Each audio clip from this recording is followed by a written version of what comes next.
L'ange de la mort est venu prendre l'âme du prophète. Le prophète, alayhi salatu salam, il avait 63 ans. Il était fatigué et il avait beaucoup donné dans sa vie.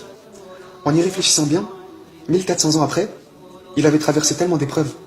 Il a été orphelin. Il a perdu son père. Il a perdu sa mère. Il a perdu son grand-père, son oncle. 7 de ses enfants étaient morts. La femme, qui avait partagé 25 ans de sa vie et qui avait été la première à le soutenir, elle était morte.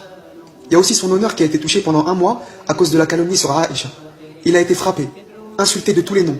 Il a été rejeté par 26 tribus qui ont refusé de l'accueillir. Il a mené près de 29 batailles en 8 ans, dans des conditions extrêmes, à cause de l'environnement hostile, la chaleur, les longs trajets dans le désert, etc. Toutes ces épreuves ont fait qu'à 63 ans, il était même plus capable de faire ses prières surérogatoires debout, mais il les faisait assis. Alors on lui a dit, « Tu pries assis? Qu'est-ce que tu as, ô messager d'Allah ?» Il a répondu, « Je me suis fatigué à force de me soucier des gens. » Subhanallah. Cette année-là, il est sorti pour le pèlerinage d'adieu et il répétait, « Ô gens, prenez de moi vos rites. Peut-être que vous ne me verrez pas à cet endroit l'année prochaine. » Ensuite, Allah a révélé le verset suivant. اليوم أكملت لكم دينكم وأتممت عليكم نعمتي ورضيت لكم الإسلام دينا. Aujourd'hui, j'ai parachevé pour vous votre religion et accompli sur vous mon bienfait, et j'agréai l'islam comme religion pour vous.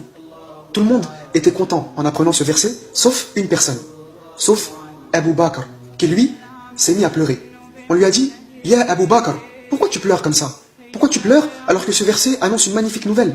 Alors, il les a regardés en pleurant et il leur a dit, « Ce verset, c'est l'annonce de la mort du prophète. » Tout le monde a pensé, « Quel jour merveilleux, notre religion, elle est complète. » Mais pas Abu Bakr.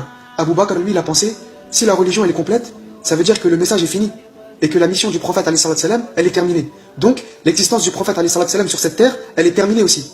Alors, le prophète, alayhi salatu salam, il était gravement malade. 9 jours avant sa mort, Allah, il a révélé au messager son dernier verset. واتقوا يوما ترجعون فيه إلى الله ثم توفى كل نفس ما كسبت وهم لا يظلمون.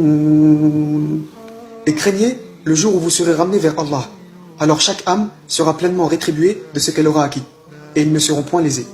8 jours avant sa mort, il disait, « Mes frères d'Uhud me manquent, en parlant des martyrs. Je veux leur rendre visite. » Alors, il va les voir. Il arrive au cimetière et il leur dit, « Assalamu alaykum, ô martyrs d'Uhud, vous êtes les précurseurs, et je suis le suivant, Inch'Allah. » Sur le chemin du retour, il s'est mis à pleurer. Et les compagnons, ils lui ont dit, « Qu'est-ce qui te fait pleurer, ô messager d'Allah ?» Il les a regardés, les larmes coulant sur son visage.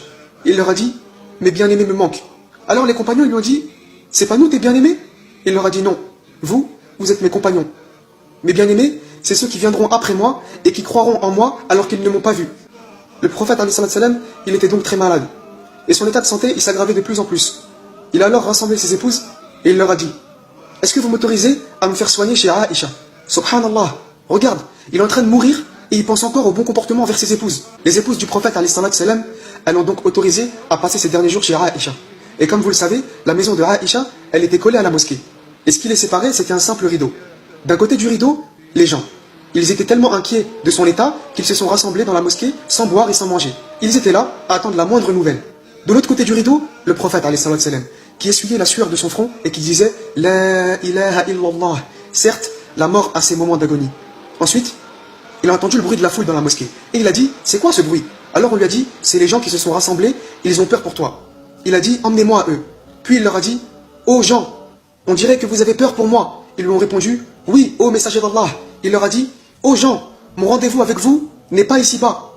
Mon rendez-vous avec vous est au bord du bassin, le jour du jugement dernier. Par Allah, c'est comme si je le voyais de là où je suis. Ô gens, par Allah, je ne crains pas la pauvreté pour vous, mais bien au contraire, je crains pour vous la vie d'ici-bas. Je crains que vous combattiez pour elle, comme ceux qui vous ont précédés, et qu'elle vous fasse périr comme elle les a fait périr. Ô gens, je vous recommande de prendre soin de vos femmes. Je vous recommande de prendre soin de vos femmes. Ô gens, je vous en conjure, ne délaissez pas la salette, ne délaissez pas la prière. Ô gens, si j'ai fouetté injustement le dos de l'un d'entre vous, voici mon dos, qu'il en fasse autant. Si j'ai souillé l'honneur de l'un d'entre vous, voici mon honneur, qu'il en fasse autant. Si j'ai pris de l'argent à l'un d'entre vous, voici mon argent, qu'il me le reprenne et qu'il ne craigne pas la rancune, car ce n'est pas dans ma nature, jusqu'à ce que je retrouve Allah avec une âme saine et pure. Puis il a dit, ô gens, Allah a proposé à un serviteur de choisir entre la vie d'ici-bas et la rencontre d'Allah. Et il a choisi la rencontre d'Allah. À ce moment, seul Abu Bakr, radiallahu anhu, avait compris que le serviteur dont parlait le prophète, c'était lui-même. Alors il s'est levé, en coupant la parole au prophète, il lui a dit, je sacrifie tous mes biens pour toi. Je sacrifie mon père pour toi. Je sacrifie ma mère pour toi. Je sacrifie mon enfant pour toi.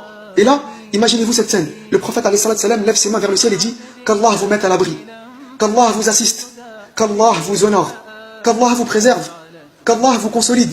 Ô gens, passez mon salam à quiconque me suivra de ma communauté jusqu'au jour du jugement dernier. Pendant que le prophète était en train de mourir dans les bras de Aïcha, l'ange Gabriel est entré et lui a dit Assalamu alayka, ô messager d'Allah. Et le prophète il lui a répondu Wa alayka salam, ô Gabriel. À ce moment-là, Aïcha avait compris que l'ange Gabriel était présent.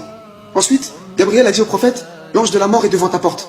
Il demande l'autorisation d'entrer et il ne la demandera à personne d'autre après toi. Le prophète lui a dit Autorise-lui à entrer, ô Gabriel. Et là, Aïcha avait compris que l'ange de la mort il était là. Alors, l'ange de la mort il est entré et il a dit Assalamu alayka, ô messager d'Allah. Allah m'a envoyé pour te demander de choisir entre la vie d'ici-bas et la rencontre avec Allah. Et malgré la douleur de la mort, il a levé sa main et a dit Plutôt la compagnie du Très-Haut, plutôt la compagnie du Très-Haut. L'ange de la mort s'est mis à côté de sa tête et a dit Ô toi, bonne âme, l'âme de Mohammed ibn Abdullah, sors vers l'agrément et les bonnes grâces d'un Dieu satisfait de toi. La main du prophète est tombée, sa tête est devenue lourde dans les bras de Aïcha. Elle a su qu'il était mort, mais elle ne savait pas quoi faire. Alors elle a écarté le rideau qui séparait sa maison de la mosquée. Les gens qui étaient derrière le rideau ont vu le rideau bouger. Ils avaient l'habitude de voir le visage du prophète derrière ce rideau. Mais cette fois-ci, c'était le visage de Aïcha qui pleurait en disant « Le prophète est mort. Le prophète est mort. » الذاكرين الله كثيرا والذاكرات أعد الله لهم مغفرة وأجرا عظيما